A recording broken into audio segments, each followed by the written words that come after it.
Section 4. You'll hear a lecturer talking about the meshing of sharks in Australia. First, you have some time to look at questions 31 to 40.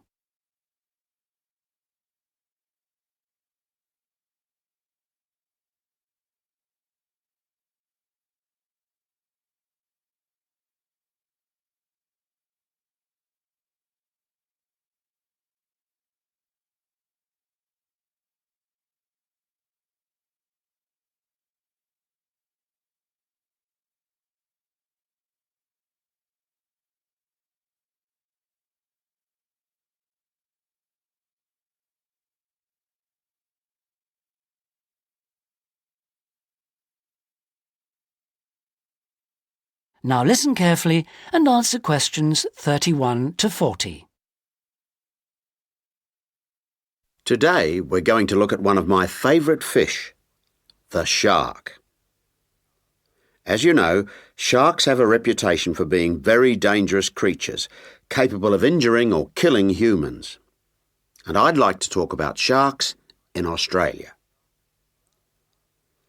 Sharks are rather large fish, often growing to over 10 metres, and the longest sharks caught in Australia have reached 16 metres.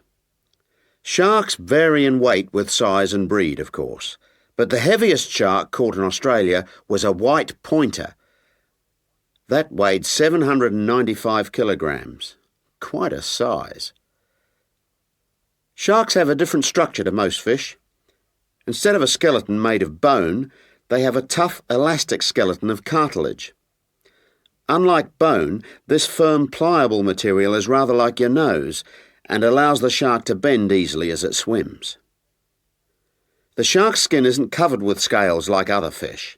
Instead, the skin's covered with barbs, giving it a rough texture like sandpaper. As you know, sharks are very quick swimmers.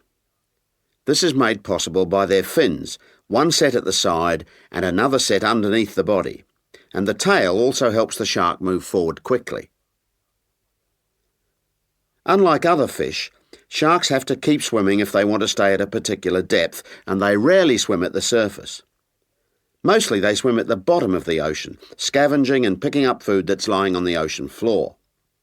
While most other animals, including fish, hunt their prey by means of their eyesight, sharks hunt essentially by smell.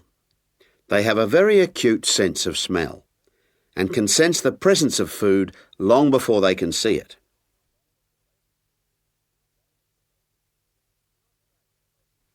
In Australia, where people spend a lot of time at the beach, the government has realised that it must prevent sharks from swimming near its beaches. As a result, they've introduced a beach netting program. Beach netting, or meshing, involves setting large nets parallel to the shore. This means that the nets on New South Wales beaches are set on one day and then lifted and taken out to sea on the next day. When shark netting first began in 1939, only the Sydney metropolitan beaches were meshed. These beaches were chosen because beaches near the city are usually the most crowded with swimmers. 10 years later, in 1949, systematic meshing was extended to include the beaches to the south of Sydney. As a result of the general success of the program in Sydney, shark meshing was introduced to the state of Queensland around 1970. The New Zealand authorities also looked at it, but considered meshing uneconomical, as did Tahiti in the Pacific. At around the same time, South Africa introduced meshing to some of its most popular swimming beaches. When meshing began, approximately 1,500 sharks were caught in the first year. However, this declined in the years that followed, and since that time the average annual catch has been only about 150 a year. The majority of sharks are caught during the warmest months, from November to February, when sharks are most active, and when both the air and the ocean are at their maximum temperature. Despite quite large catches, some people believe that shark meshing is not the best way to catch sharks. It's not that they think sharks are afraid of nets or because they eat holes in them, because neither of these is true.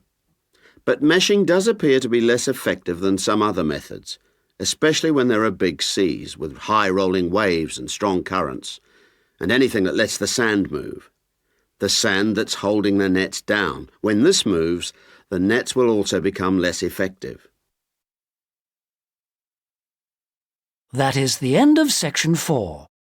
You now have half a minute to check your answers.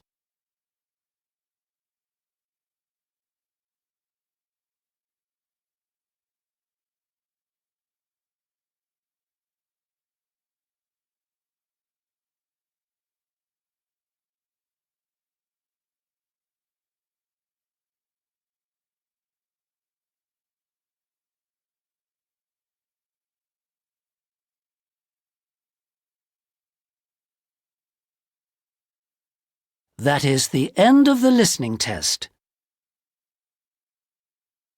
In the IELTS test, you would now have 10 minutes to transfer your answers to the listening answer sheet.